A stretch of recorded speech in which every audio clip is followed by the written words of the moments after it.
Pat's personal portrait today is of someone I guarantee you haven't met before. And if you did meet Scott Bolzan before, he probably doesn't remember. The name of the book, My Life Deleted, subtitled, After Slipping and Hitting His Head, Scott Bolzan was diagnosed with one of the most severe cases of profound retrograde amnesia on record. Scott, tell us about the accident itself. The accident took place on December 17, 2008. It was like any other day. I went to work, usually got to my office about 5 a.m. And where was your work? My office building was in Tempe. I ran an aviation company that my wife and I owned. And usually got to work about 5 a.m. and 7 o'clock the coffee shop just outside the office building opened up. So that morning, I guess I had some things down in the car, forgot my briefcase, went down, got my briefcase, walked to the restroom, used the restroom before I was going to the coffee shop, and slipped on an oily substance, hit the back of my head, and my life changed from that moment on. You didn't remember anything? No. When I went to the hospital, I guess I still had some memories, even though I didn't remember saying it. I gave them a descriptive, what happened, that I slipped on something oily. And when I was in the hospital, I just kept telling my wife I have something on my hands, I can't get it off. I tried getting up, but I couldn't. But shortly thereafter, I didn't even remember saying any of that. Do you remember anything at all about the pre-accident Scott? Not a thing. Not a thing. Not my wife, not my children, not my career in the NFL, flying, my parents, sisters, children, nothing. When you see a football game on television, do you have any sense that you've been there before? Is there any kind of a non-specific familiarity? I don't know if it's a familiarity. Intellectually, I've seen myself play on television, so we have film of that and pictures and things like that. So intellectually, I can understand I played.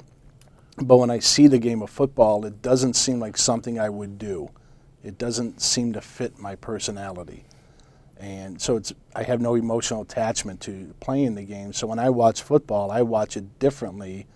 I watch it to see the interaction that the players have and wonder what they're talking about, because that must have been the conversations I had and what they went through in life. I've met your wife. She's a remarkable lady. And of course, you've already acknowledged in the book, and as often as anybody brings her up, right, how remarkable she's been in your life. She's quite the lady. What about your family, your parents? My parents, they live in Chicago, and they've been a great support.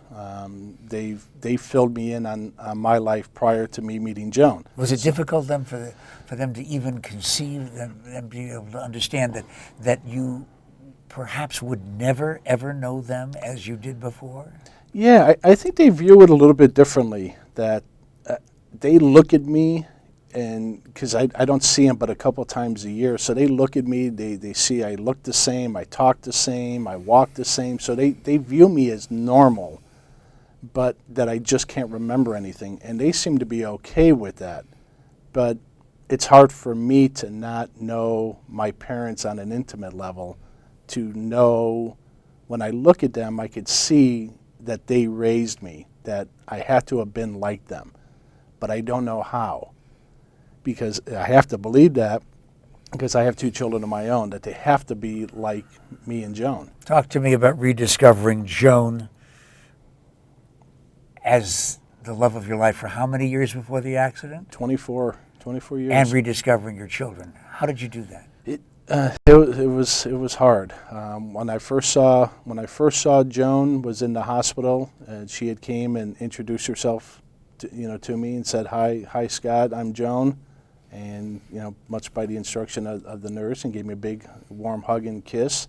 And it was an immediate, not attraction, not like a love at first sight, but it was an immediate bond of trust, is the best way I could describe it.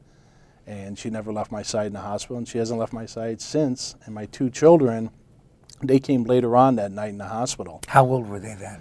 My daughter was 16 and my son was 19. Wow, that must have really been tough. Yeah, and both of their reactions, kind of told a tale that I just looked right through them, that I didn't know who they were, that they were just two people walking in a room that I had to, get reacquainted with.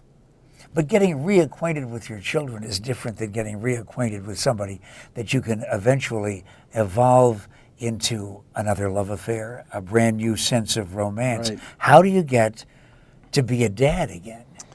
Well, I was taught by my daughter, because my daughter still lived with us at the time. My son was kind of out on his own, living, and working. So I spent most of my time with my daughter and my wife. And I learned how to be a father by my daughter, Taylor, being a daughter to me. And for a long time, she was the role of the parent. She taught me how to be, what do I do as a father? How do you raise children? You don't let me do this, you let me do that. And, thank God I have, honest daughter. that We is could do able to about tell me that. 100 of these individual 5.5 minute personal portraits and never know all of the subtleties of your life. But I think it's important to know that you no longer have that aeronautical career. I do not. Because you didn't know about airplanes anymore. I have no idea about airplanes. In fact, I don't even enjoy flying.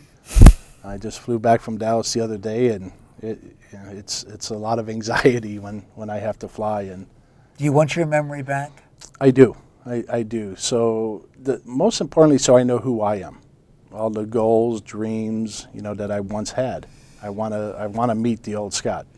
I dare say that probably the vast majority of you will not find it at all difficult to remember Scott Bolzan, the man who lost everything, his entire adult memory, and may never get it back. And you met him on KTAR.com.